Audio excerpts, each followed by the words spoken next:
Well, here we are on day one of this gala trip, and already it's an assault on the senses, really, to recognise as you look around you that this is a completely different culture, a completely different context in which to do mission is a real eye-opener, and I've only been here literally for under 24 hours. And you know, one of the things that's already struck me in terms of mission in this context is that they work on the philosophy that if you don't start, you're never going to get anywhere. And they can't wait for things to be finished, because if they wait for something to be finished, then they'll never get anything started. And so they start, and before they've finished one project, they begin the next project, they begin the next project, because that's the only way to make progress, that's the only way to get things done. And I guess that teaches me something really quite important and really quite profound where mission and where ministry are concerned. And it's simply this.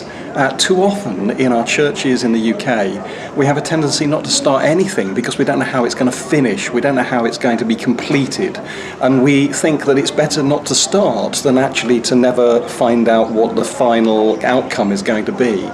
And you know, that's a mistake. That's a mistake where mission is concerned, because all it means is that we maintain the status quo. We stay as we are. And so it's important for us to actually recognise and learn from a culture and a context like Ghana here that the most important thing that you can do is get started, to begin something, something new, something that advances you, something that actually is the next stage and the next step. And you see it all around you here. Not only do you see it in terms of the mission of Coast for Christ Ministries, where they've started a hospital, and having just completed the children's and maternity block, they've already started the diagnostics block, they've already started the X-ray department, and they're building from the bottom up, from the ground literally. But you see it all around you in terms of people's houses.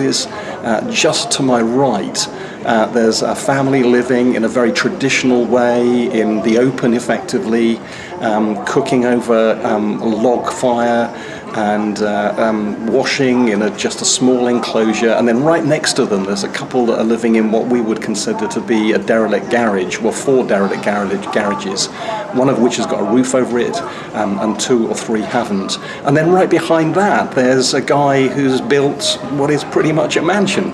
And you can see the stages of development, you can see the stages of growth as people start and people begin to make progress. And we need to see a bit more of that in terms of the life of the church, to be honest. And we need to see that in terms of the context in the UK.